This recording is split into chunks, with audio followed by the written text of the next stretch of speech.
Sir, Vellappally ഒരു വലിയ വർഗീയവാദിയാണ്, ന്യൂനപക്ഷങ്ങളെ വാക്കാൽ ആക്രമിക്കുന്നു, ഇതിനൊക്കെ CPM പിന്തുണ നൽകുകയാണ്. വെള്ളാപ്പള്ളി വർഗീയവാദിയാണെന്നുള്ള ആ ഒരു ധാരണ തന്നെ തെറ്റാണ്. വെള്ളാപ്പള്ളി ഒരിക്കലും ഒരു വർഗീയവാദിയല്ല.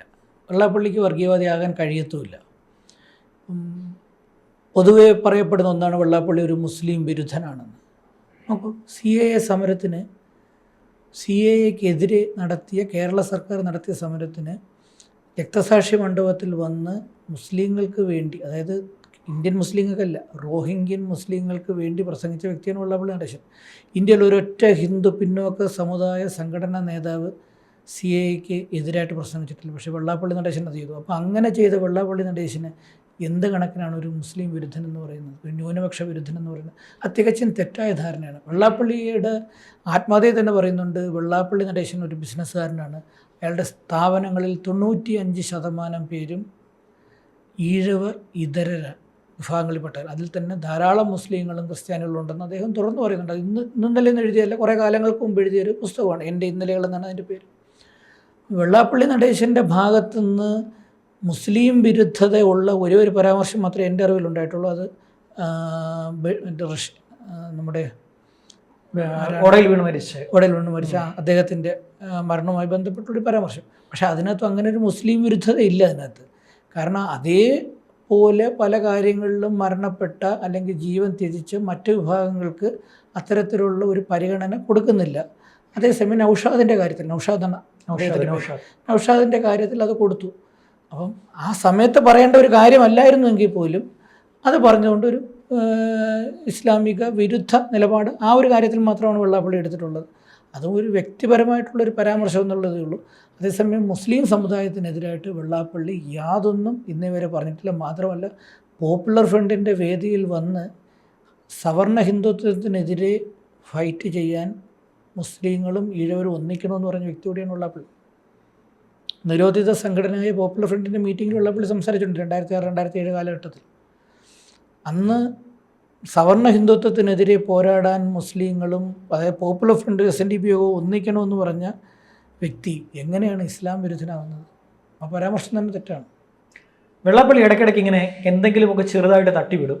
ഇവിടുത്തെ മുസ്ലിം സംഘടനകൾ അത് ഏറ്റുപിടിക്കും. കോഴിക്കോട് നിന്ന് തുടർച്ചയായിട്ട് ഓരോ പത്രക്കുറിപ്പുകൾ ഇറങ്ങുകയും ചെയ്യും. ഇപ്പോൾ ലാസ്റ്റ് ഇറങ്ങിയിരിക്കുന്നത് വെള്ളാപ്പള്ളി കണക്ക് പറയണമെന്നാണ്, ഞങ്ങൾക്ക് എന്ത് കിട്ടി എന്ന്. നമുക്ക് ഇപ്പോൾ ഈ മുസ്ലിം സംഘടനകളുടെ വിഷയം നമ്മൾ നോക്കിക്കഴിഞ്ഞാൽ അവർ പറയുന്ന കാര്യങ്ങൾ, ഇപ്പം മുസ്ലിങ്ങൾ പറയുന്ന അല്ലെങ്കിൽ മുസ്ലിം സംഘടനകൾ പറയുന്ന കാര്യം എന്ന് പറയുന്നത് അവർക്ക് ഇവിടെ അവരുടെ ജനസംഖ്യയ്ക്ക് ആനുപാതികമായി അവർക്ക് യാതൊന്നും കിട്ടിയിട്ടില്ലെന്നുള്ളതാണ്. ഒരു തരത്തിൽ പറഞ്ഞാൽ സത്യമാണ്. ഇപ്പോൾ മുസ്ലിങ്ങൾക്ക് എന്താണ് കിട്ടിയിട്ടുള്ളത്? അതിൻ്റെ ഇരട്ടി കേരളത്തിലെ ജനസംഖ്യയിൽ 11% മാത്രമുള്ള നായർ കമ്മ്യൂണിറ്റി കിട്ടിയിട്ടുണ്ട്. ഇപ്പോൾ പിണറായി സർക്കാരിൻ്റെ മന്ത്രിമാരുടെ ലിസ്റ്റ് എടുത്ത് നോക്കി തന്നെ.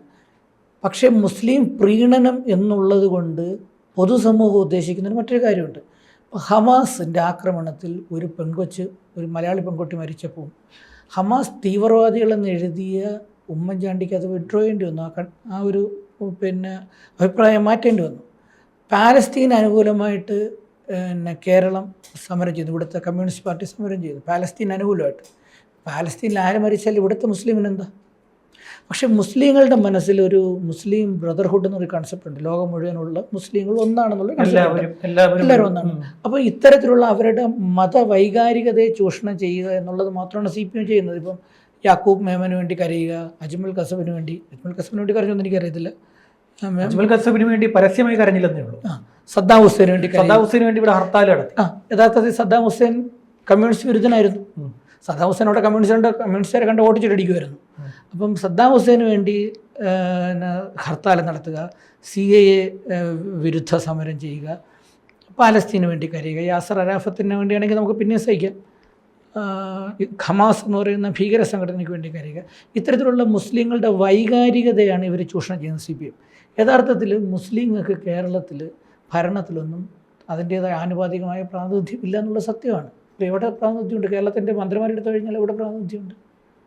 ഒരു മുഹമ്മദ് റിയാസിന് കുറച്ച് റോൾ അധികം കിട്ടി, പിണറായിയുടെ മരുമോൻ എന്ന നിലയിൽ കുറച്ച് റോൾ അധികം കിട്ടി എന്നുള്ളത് കവിഞ്ഞ് മുസ്ലിങ്ങൾക്ക് തക്കതായ പ്രാതിനിധ്യമൊന്നും കിട്ടിയിട്ടില്ല. മുഹമ്മദ് റിയാസിലൂടെ പാർട്ടി അവരിലേക്ക് പോകുന്നു എന്നൊരു സംശയമില്ലേ? ഉണ്ട്. ആ ഒരു സംശയത്തിൻ്റെ ഭാഗമായതുകൊണ്ടായിരിക്കാം കേരളത്തിലെ CPM ഒരു മൃദു ഹിന്ദുത്വവാദം പലരിലും രൂപപ്പെട്ടിട്ടുണ്ട്.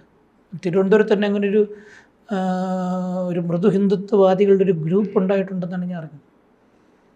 എന്തുകൊണ്ടാണ് വെള്ളാപ്പള്ളി ചില ഘട്ടങ്ങളിൽ മാത്രം ഇത്തരം പ്രതികരണങ്ങൾ നടത്തുന്നത്? നമുക്കത് വെള്ളാപ്പള്ളിയെ കൊണ്ട് പ്രതികരിപ്പിക്കുന്നതാണ്. ഇപ്പോൾ കേരളത്തിൻ്റെ കാര്യം തന്നെ എടുത്തു കഴിഞ്ഞാൽ, കേരളത്തിലിപ്പം ഈ ലോക്സഭാ ഇലക്ഷനിൽ ഇടതുപക്ഷത്തിന് ഏറ്റവും ദയനീയ പരാജയം കേവലം ജാതിയുടെയും മതത്തിൻ്റെ അടിസ്ഥാനത്തിൽ മാത്രം കാണാനാണ് ഇവർ ശ്രമിക്കുന്നത്.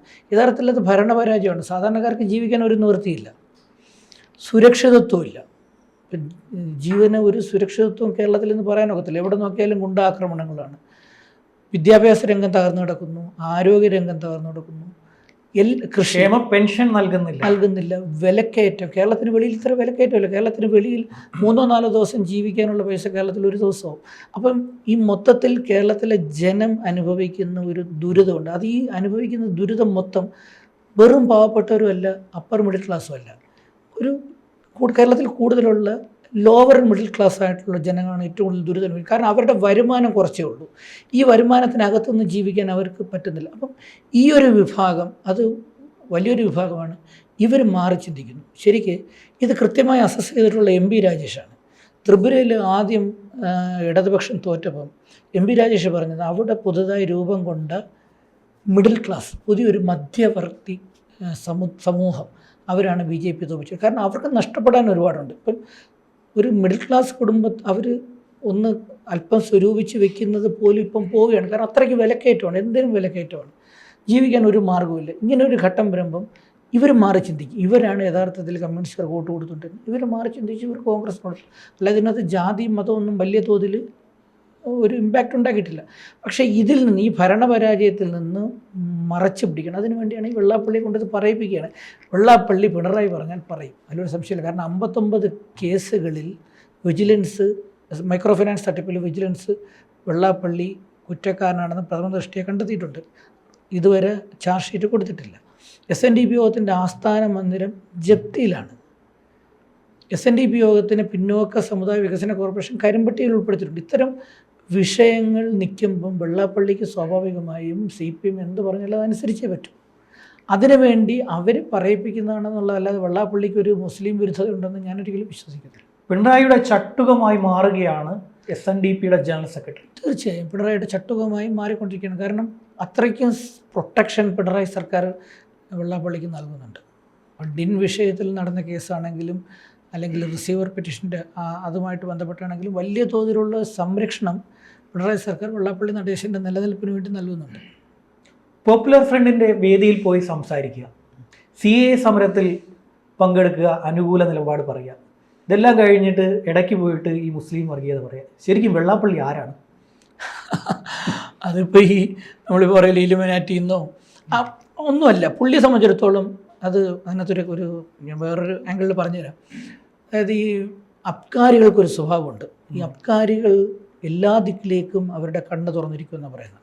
കാരണം അവർ ഒരേ സമയത്ത് പോലീസിനെ ഭയക്കണം, വിജിലൻസിനെ എക്സൈസിനെ ഭയക്കണം, കൂടെ ഉള്ള ശത്രുക്കളെ ഭയക്കണം, അബ്കാരികളെ ഭയക്കണം. അപ്പോൾ അവരുടെ കണ്ണെപ്പോഴും തുറന്നിരിക്കും, അവരുടെ കാതെപ്പോഴും ജാഗരൂകമായിരിക്കും.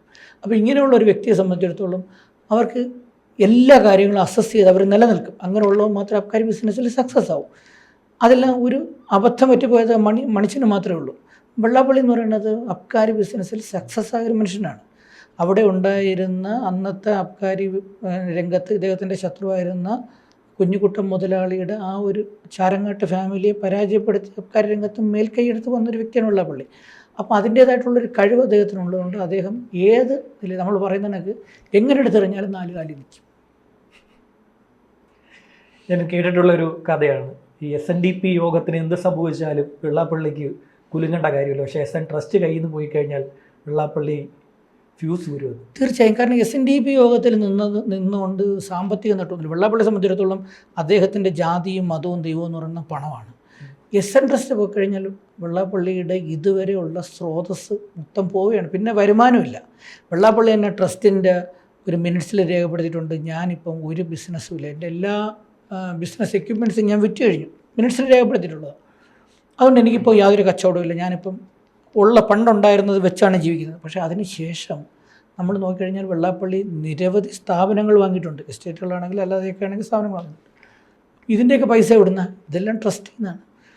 ഈ 2008 തോന്നുന്നു, അന്ന് SNDP യോഗം വൈസ് പ്രസിഡൻ്റായിരുന്ന വെള്ളാപ്പള്ളിയുടെ അടുത്ത അനുചരനാണ് നമ്മുടെ MP ശ്രീകുമാർ. MP ശ്രീകുമാർ 2008 പറഞ്ഞത് 100 കോടി രൂപ SN ട്രസ്റ്റിൽ നിന്ന് വെള്ളാപ്പള്ളി മോഷ്ടിച്ചു എന്നാണ്. വെള്ളാപ്പള്ളി അപ്പോൾ MP ശ്രീകുമാറിന് കൃത്യമായിട്ട് ഈ കാര്യങ്ങൾ അറിയാമായിരിക്കുമല്ലോ. അതിൻ്റെ പിറ്റേ ദിവസം ഇതിൻ്റെ എത്രയൊക്കെ പൈസ MP ശ്രീകുമാർ കൊണ്ടുപോയിട്ടുണ്ട്, MP ശ്രീകുമാറിൻ്റെ സ്വത്തിനെ കുറിച്ച് അന്വേഷണം നടത്തണമെന്ന് വെള്ളാപ്പള്ളി ഒരു പ്രസ്താവന തിരിച്ചു നടത്തി. കാരണം MP ശ്രീകുമാർ ഗ്രാമസേവകനായി നിന്നിട്ട് SNDP യോഗത്തിന് നേതൃത്വത്തിൽ വന്ന വ്യക്തി. അതോടെ ആ വിഷയം അവിടെ സ്റ്റോപ്പായി.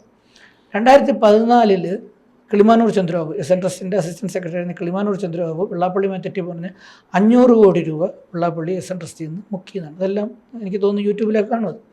500 കോടി രൂപ മുക്കിയെന്നാണ്. അതിൻ്റെ മേലും അന്വേഷണം ഒന്നും ഉണ്ടായിട്ടില്ല. പക്ഷേ നമ്മൾ നോക്കുമ്പോൾ ശരിയാണ്, 2008 100 കോടി, 2014 500 കോടി. SN ട്രസ്റ്റിൻ്റെ അസിസ്റ്റൻറ്റ് സെക്രട്ടറിയാണ് പറയുന്നത്. അത് കഴിഞ്ഞിട്ട് ഇപ്പോൾ ഏകദേശം 10 വർഷമായി. ഇപ്പോൾ ഇങ്ങനെ 1000 കോടി രൂപ കൂടുതലായി കാണത്തില്ല സ്വാഭാവികമായിട്ടും. അപ്പം അക്ഷയ ഖനിയാണ് ട്രസ്റ്റ്. ട്രസ്റ്റ് വെള്ളാപ്പള്ളിയുടെ കയ്യിൽ നിന്ന് പോയാൽ പിറ്റേ ദിവസം വെള്ളാപ്പള്ളി വീഴും. ഒരുപക്ഷെ ഒന്നുകിൽ ഹാർട്ട് അറ്റാക്ക് ആയിരിക്കും, അല്ലെന്നുണ്ടെങ്കിൽ പുള്ളി. അവസാനമായി വെള്ളാപ്പള്ളി വീഴാതിരിക്കാനുള്ള തന്ത്രം അദ്ദേഹം പ്രവർത്തിപ്പിക്കുന്നു, അദ്ദേഹം അത് നടപ്പാക്കുന്നു. തീർച്ചയായിട്ടും ഇടതുപക്ഷം അതിൻ്റെ പിന്നിലുള്ള വെള്ളവും വളവും നൽകുന്നത് CPM ആണ്. CPM എന്ന് മാത്രം പറയാനൊക്കത്തില്ല, BJPക്ക് അതിനകത്ത് വലിയൊരു റോളുണ്ട്. കാരണം ഈ മഹേശൻ എന്ന് പറയുന്ന വെള്ളാപ്പള്ളിയുടെ അനുചരനായിരുന്ന ചേർത്തല യൂണിയൻ പ്രസിഡൻറ്റും SNDP യൂണിയൻ പ്രസിഡൻറ്റും BDJസിൻ്റെ സംസ്ഥാന സെക്രട്ടറി ആയിരുന്ന ഒരു വ്യക്തി ഒരു ആത്മഹത്യക്കുറിപ്പ് എഴുതിയിട്ടുണ്ട്. 32 പേജാണ് ആത്മഹത്യക്കുറിപ്പുള്ളത്. അതിനകത്ത് NIA മുതൽ CBI വരെ അന്വേഷിക്കേണ്ട കുറ്റകൃത്യങ്ങൾ വെള്ളാപ്പള്ളിയുടെ മേൽ ഇദ്ദേഹം ആരോപിച്ചിട്ടുണ്ട്. രാജ്യദ്രോഹപരമായിട്ടുള്ള കാര്യങ്ങളെല്ലാം അദ്ദേഹത്തിൻ്റെ ആരോപണമാണ്, മഹേശൻ്റെ ആരോപണം. ഈ മഹേശൻ്റെ ഈ ആത്മഹത്യാക്കുറിപ്പിന്മേൽ ഒരു അന്വേഷണവും ഇതുവരെ നടന്നിട്ടില്ല, ഒന്നും നടന്നിട്ടില്ല. കേസ് പോലും ഇതുവരെ എടുത്തിട്ടില്ല. കോടതിയുടെ മേൽനോട്ടത്തിൽ കേസെടുക്കാനുള്ള ഇത് നടക്കുന്നുണ്ട്, പക്ഷെ ഒന്നും ചെയ്തിട്ടില്ല. വെള്ളാപ്പള്ളി ഇതുവരെ ചോദ്യം ചെയ്തിട്ട് പോലുമില്ല. എന്തുകൊണ്ട് BJP അങ്ങനെ ലൈൻ എടുക്കുന്നു? BJPയെ സംബന്ധിച്ചിടത്തോളം ഇതിൻ്റെ അടിസ്ഥാനപരമായിട്ടുള്ള പ്രശ്നം എന്ന് പറയുന്നത്, ഏത് രാഷ്ട്രീയ പാർട്ടിയാണെങ്കിലും SNDP യോഗം ശക്തമായിരിക്കുന്നവർക്ക് ഇഷ്ടമല്ല. അപ്പോൾ SNDP യോഗം ശക്തമായി കഴിഞ്ഞാൽ SNDP യോഗത്തിന് സ്വന്തമായ നിലപാടുണ്ടെങ്കിൽ, വ്യക്തമായ നിലപാടുണ്ടെങ്കിൽ, SNDP യോഗം ആ സമുദായത്തിന് വേണ്ടി വാദിക്കുന്ന ഒരു ടീമായി മാറുകയാണെങ്കിൽ സ്വാഭാവികമായിട്ട് രാഷ്ട്രീയ പാർട്ടികളെ ബാധിക്കും, അവരുടെ തീരുമാനങ്ങളെ ബാധിക്കും. ഇപ്പം ദേവസ്വം ബോർഡിൽ 96% മുന്നോക്ക ഹിന്ദുക്കളാണുള്ളത്. കേരളത്തിൻ്റെ ജനസംഖ്യയിൽ 32% കണ്ടേ മുന്നോക്ക ഹിന്ദുക്കളുള്ളൂ. അതിൽ 96% മുന്നോക്ക ഹിന്ദുക്കളാണ് തിരുവിതാംകൂർ ദേവസ്വം ബോർഡിൽ. ബാക്കി 4% ഈഴവൻ, നാടാൻ, പൊലയൻ, പറയൻ, ഇവർക്കെല്ലാവർക്കും കൂടി ഉള്ളൂ. വെറും 4% തിരുവിതാംകൂർ ദേവസ്വം ബോർഡിൽ. ഈ 4% അവഗണിച്ചുകൊണ്ട് വീണ്ടും 10% സാമ്പത്തിക സംഭരണം നടപ്പാക്കാൻ പിണറായി വിജയൻ തീരുമാനിച്ചു. ഒന്നാം പിണറായി സർക്കാർ ഒരൊറ്റ പ്രക്ഷോഭം അല്ലെങ്കിൽ ഒരു സ്റ്റേറ്റ്മെൻറ്റ് പോലും SNDP യോഗം ഇറക്കിയില്ല. ഇത് പറഞ്ഞുകൊണ്ട് അവസാനിപ്പിക്കുക സർ. ഒരു സ്റ്റേറ്റ്മെൻറ്റ് പോലും SNDP യോഗം ഇറക്കിയില്ല. അപ്പോൾ അതിൻ്റെ അർത്ഥം എന്താണ്? രാഷ്ട്രീയ പാർട്ടിയുടെ ചട്ടുകമായി നിന്ന് കഴിഞ്ഞാൽ SNDP യോഗം അതൊരു മൃതമായ സംഘടനയാണ്. നിലവിലത് മൃതമാണ്. അതിനകത്ത് കുറച്ച് ആൾക്കാരുണ്ടെങ്കിൽ അവർക്ക് ഒരു നിലപാടും സ്വീകരിക്കാൻ കഴിയില്ല, ഒരു തീരുമാനങ്ങളും എടുക്കാൻ കഴിയില്ല. വെള്ളാപ്പള്ളി പിണറായി പറയുമ്പോൾ ഇടത്തോട്ട് ചാടും,